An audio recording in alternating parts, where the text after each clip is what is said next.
Hello students, very good morning. All of you are warmly welcome in this YouTube channel that has been planned to provide you online classes from ML Convent Group of Schools. Students, in your class nowadays we are studying snapshots, that is a supplementary book in English core. So students, the first chapter we have completed. From today onward we are going to start our second chapter, that is The Address by Marga Minko. So before we start the story, let us try to know something about the author, that is Marga Minko. Marga Minko, who was born in 1920, grew up in a Jewish family of 5 children in Breda. Unlike her sisters, brothers and parents, she escaped being arrested and went into hiding during World War II. She made her literary about in 1957 with Bitter Herbs. Die andere Kant, the other side, was penned in 1759. At present, Minko lives and works in Amsterdam. So, this is something about the author. Now, students, if we talk about the story, in the background of the story is the War of Holland. I mean, War of Holland is basically the German invasion of Holland that began in 1940.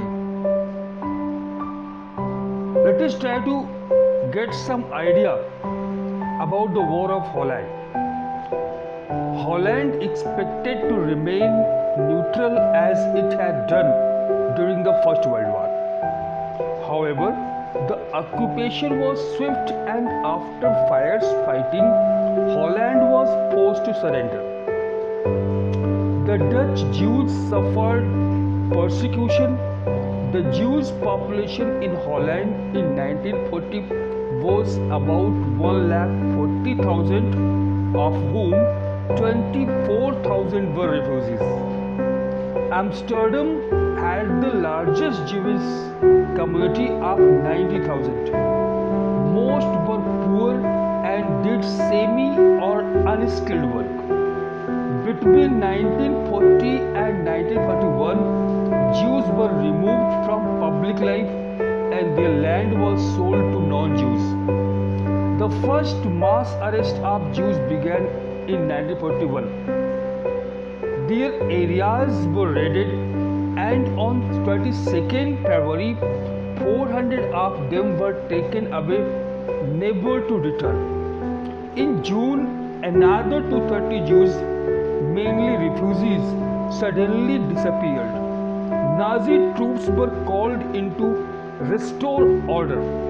From July 1942, unemployed Jewish men were deported and sent to Nazi concentration camps.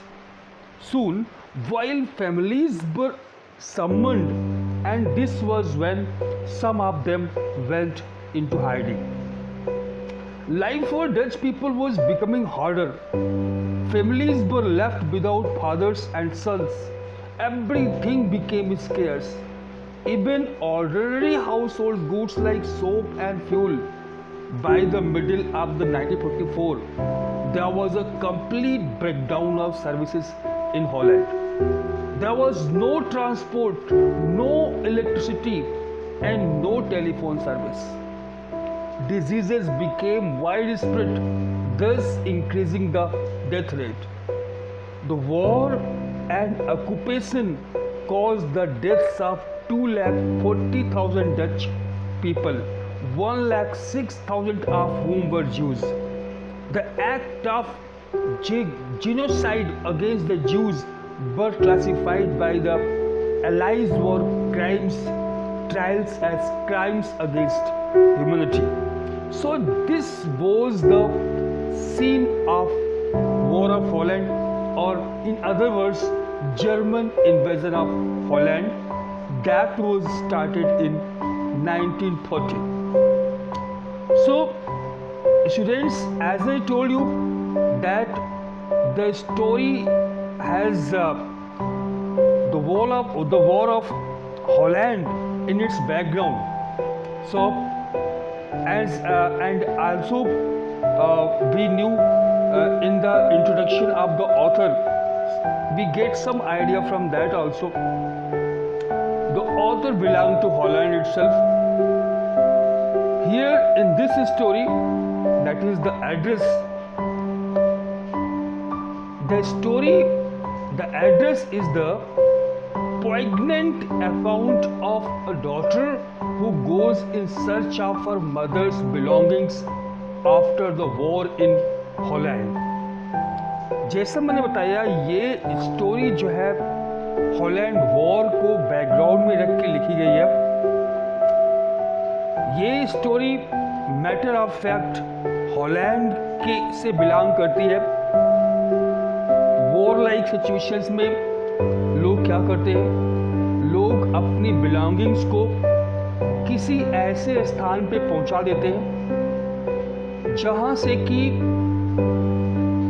वो जैसे ही situation ठीक होगी, हम वहां से अपनी belongings को वापस कर लेंगे। ऐसा ही कुछ हुआ इस एड्रेस नामक स्टोरी की जो मेन रोल है मिसेस एस के साथ। मिसेस एस हॉलैंड में रहती है, उनकी अपनी एक बेटी है। हस्बैंड और अदर मेल मेंबर्स ऑलरेडी वहां पे नहीं है, वहां से भाग गए हैं। ऐसे में जब वहां वॉर लाइक कंडीशन थी, in that condition Mrs S की एक फ्रेंड मिसेस डॉर्लिंग उनके कांटेक्ट में आती है और ये जो है मिसेस डॉर्लिंग अपना जो है टेंशन शो करती है मिसेस एस से। ऐसा लगता है मानो वो मिसेस एस की बहुत बड़ी जो है शुभचिंतक है और वो उनको ऑफर करती है कि अगर वो चाहें तो अपनी बिलोंगिंग्स उनके यहाँ रखवा दें और जैसे ही वॉर ओवर होगा, शी में come back and retrieve all the belongings that she has kept in her home. ठीक है, और मिसेस एस जो है मिसेस डॉर्लिंग की बातों में आ जाती हैं और वो अपनी सारी बिलोंगिंग्स मिसेस डॉर्लिंग को हैंड ओवर करती है। मिसेस डॉर्लिंग एक एक करके सारी बिलोंगिंग्स की काफ़ी महंगी चीज़ें होती हैं, उन सब को अपने घर में ले जाके रख लेती है। During the war Mrs S survive नहीं करती और वो पास अवे हो जाती हैं। लेकिन एज आई टोल्ड यू कि उनकी एक डॉटर भी थी, उस डॉटर को मिसेस डॉर्लिंग को अपना एड्रेस दे के जाती है।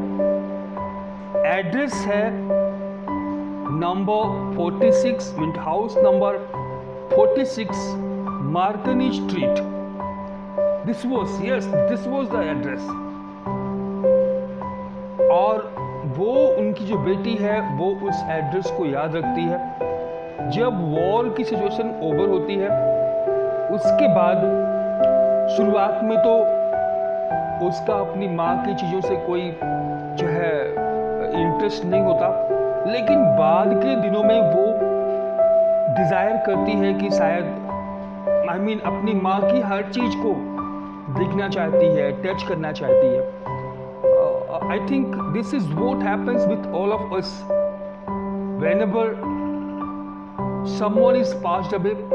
In the beginning we want to remain away from everything, each and every belongings of that person, but as the time passes, जब थोड़ा सा घाव भरता है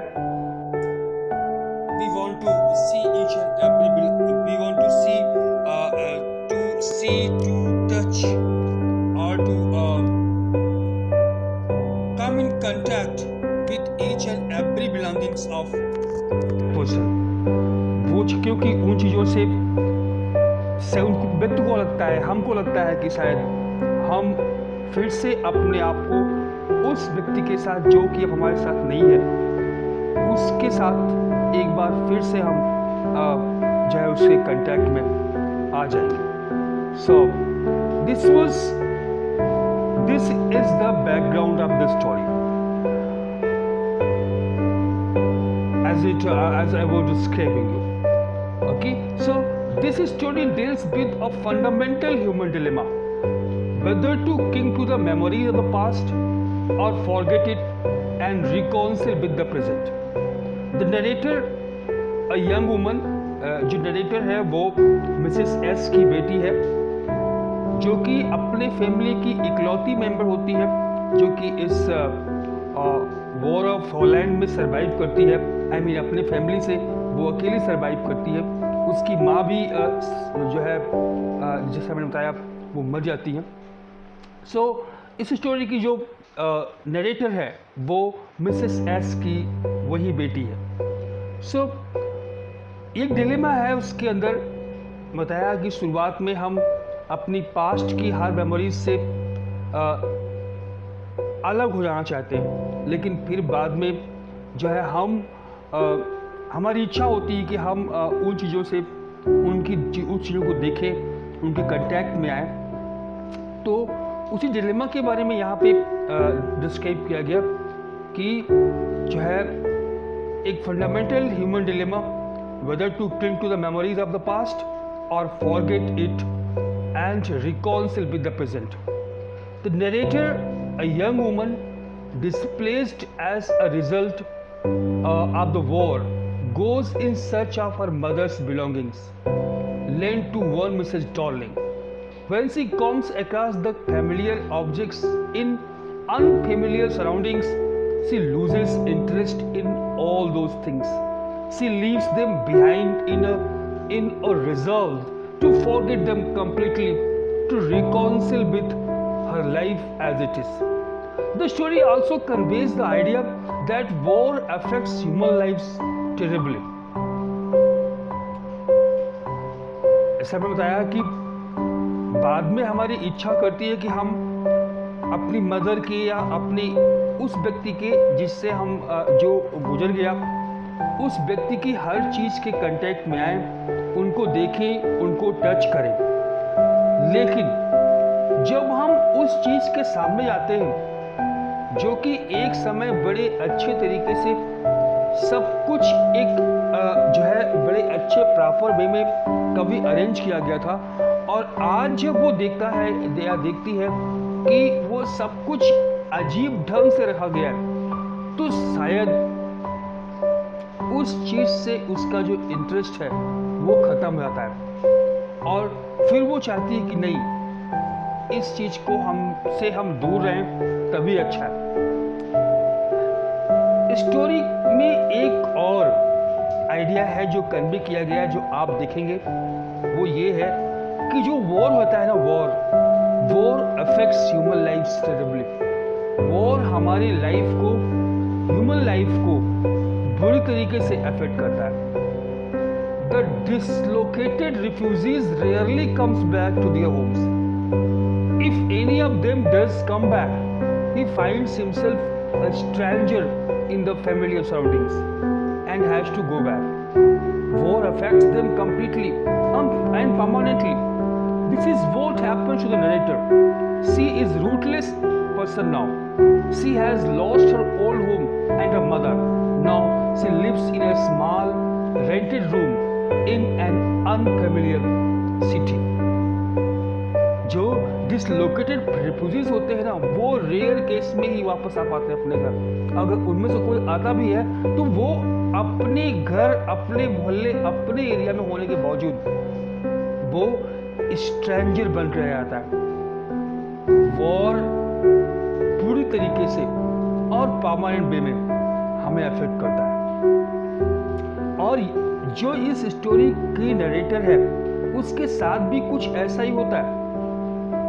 स्टोरी की जो नरेटर है वो भी इसी चीज को फेस करती है। आज वो वार के बाद सरवाइव तो कर रही है, लेकिन आज वो रूटलेस पर्सन है। अपना घर, अपनी माँ और यहाँ तक कि उसकी बिलोंगिंग्स सब कुछ खो चुकी है। अब वो एक छोटे से रेंटेड रूम में रहती है, एक अनफेमिलियर सिटी में, सब कुछ छोड़ के वापस आती है। तो वो अपनी माँ की बिलोंगिंग्स को पाने के लिए जो स्टोरी है वो डील करती है इसी बात पे कि वो अपनी माँ की बिलोंगिंग्स को पाने का प्रयास करती है। Now the further things should be, I think that should be clear in the story itself. Please open your book on page number 10. The Address by Marga Minko. The story is a poignant account of a daughter who goes in search of her mother's belongings after the war in Holland. कि ये एक story है, एक सारगर्भित जो है account है एक डॉटर का, जो हॉलैंड के वॉर के बाद अपनी माँ की बिलोंगिंग्स को पाने के प्रयास में, अपनी माँ की बिलोंगिंग के सर्च में वो जाती है। और जब वो उन चीज़ों को पा लेती है तो अपनी माँ के साथ या शुरुआती दौर की जो उसकी यादें हैं वो सब एक बार जो है जग जाती है। However, she decides to leave them all behind and resolves to move on. When she reaches at the given address, जब वो उस एड्रेस पे पहुंचती है, that was given by her mother. The address belonged to Mrs. Darling, as I told you. जब वो उस address पे पहुंचती है, नॉक करती है, तो एक लेडी सामने आती है और and that lady when she comes in front of the narrator asks, do you still know me? वो सोचती है कि मैं पूछूं कि क्या वो उसको जानती है कि नहीं जानती, वो उसको याद है कि नहीं याद है। Do you still know me? The woman looked at me searchingly, and the other person who was in front of me, who carried each and everything, all belongings of my mother with her, she looked at me searchingly. Searching करने के रूप में वो हमको देखती है। ऐसा लगता है कि it looks as if she has forgotten me completely. ऐसा लगता है कि वो मुझे पूरी तरह से भूल चुकी है। She had opened door a chink.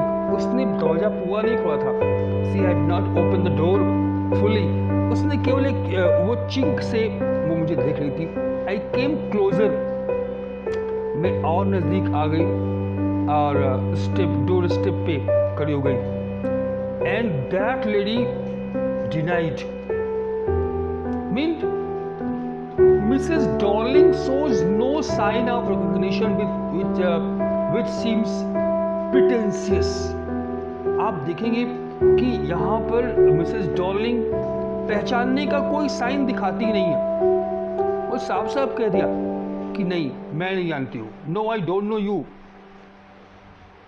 So the narrator tells, I am Mrs S daughter. तो कहती है कि मैं मिसेस एस की डॉटर हूँ। She held her hand on the door as though she wanted to prevent in opening any further.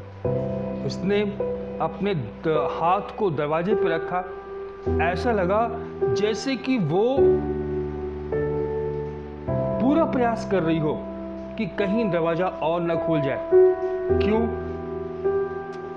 Why do you think कि वो चाहती है कि दरवाजा पूरा न खुल जाए? वो दरवाजे को पूरा खुले देना नहीं चाहती। क्यों? क्योंकि वो सोचती है कि अगर दरवाजा ओपन हो जाएगा तो शायद उसकी माँ की बिलोंगिंग्स जो है वो बाहर से दिखाई पड़ सकती है, या और भी कुछ कारण हो सकता है इसके पीछे। Her face gave absolutely no sign of recognition. उसके चेहरे पे तनिक भी ऐसा साइन नहीं था जैसे कि वो पहचान रही हो उसको. She kept staring at me in silence. चुपचाप मेरी ओर देख रही थी. Perhaps I was mistaken. I thought मुझे एक बार तो मुझको ऐसा लगा कि शायद मैं कहीं गलत कहीं मैं रॉन्ग एड्रेस पे तो नहीं आ गई हूँ. Perhaps it is not her. मेरे दिमाग में एक बात आया. मिसेस एस की जो है बेटी जो थी उनके दिमाग में एक बात आया कि कहीं वो रॉन्ग एड्रेस पे तो नहीं आ गई, कहीं पता नहीं ये लेडी वही है या कुछ कोई और है, क्योंकि इसको जो है मिसेस एस की बेटी ने सिर्फ एक बार ही देखा था, एक या दो बार, वो भी फ्लीटिंगली, बस निकलते हुए चलते हुए देखा था. I had seen her only once fleetingly. That was years ago. वो भी 100 साल पहले, कई साल पहले उसने मिसेस एस की डॉटर ने इस लेडी को देखा था, वो भी बस जस्ट निकलते हुए. It was most probable that I had रंग द रॉन्ग बेल. मुझे एक जो है कंफ्यूजन हुआ कि शायद मैंने रॉन्ग बेल जो है रिंग कर दिया. The woman let go of the door and stepped to the side. अभी उस महिला ने क्या किया, उसने दरवाजे को बंद कर लिया और अपने आप को एक साइड में कर लिया. She was wearing my mother's green knitted cardigan. मैंने देखा अभी उस लेडी का फेस तो अब मैं शायद भूल गई थी, लेकिन the lady has worn my mother's cardigan. उस लेडी ने जो कार्डिगन पहन रखा था, that cardigan belong to my mother. वो मेरी माँ का ग्रीन कलर का knitted cardigan पहन रखी थी. She was wearing my mother's green knitted cardigan. The wooden buttons were rather pale from washing. हाँ, जो लकड़ी के उसमें वुडन बटन थे वो थोड़ा सा उसके वो डिस्कलर्ड हो गए थे इतने दिनों में वॉश करते. She saw that I was looking at the cardigan. उसने देखा कि मैं उस कार्डिगन की ओर देख रही हूँ. उसने क्या किया, अपने आप को दरवाजे के पीछे छिपा लिया. She and half hid herself again behind the door. But I knew now that I was right. अभी तक जो मेरे दिमाग में एक confusion था whether I am on the right address or the wrong address, अभी वो confusion खत्म हो गया. मैं समझ गई थी कि मैं right address पे हूँ. So मैंने नेटर ने कहा, well you knew my mother. उन्होंने पहले तो कह दिया कि भाई आई एम मिसेस एस डॉटर. मैं मिसेस एस की डॉटर हूँ और आप मेरी माँ को अच्छे से जानती थी. Then the woman said, have you come back? I thought that no one had come back. उसने कहा कि अच्छा आप वापस आ गई हो, मुझे लगा कि कोई वापस नहीं आया. This was the way. Okay, इसने कहा कि अच्छा तुम वापस आ गई, हमको लगा कि कोई वापस नहीं आया. So मैंने कहा कि you were right. हम में से कोई नहीं, सिर्फ मैं ही वापस आ पाई. Only me. So a door opened and closed in the passage behind her. उसके पीछे जो है पासेस में एक दरवाजा एक बार ओपन होता है, then it is closed again. और जब दरवाजे के ओपन और बंद होने से अंदर की हवा बाहर आती है, एक मस्टी स्मेल emerged. एक मस्टी स्मेल जो है उसमें से बाहर निकलती है.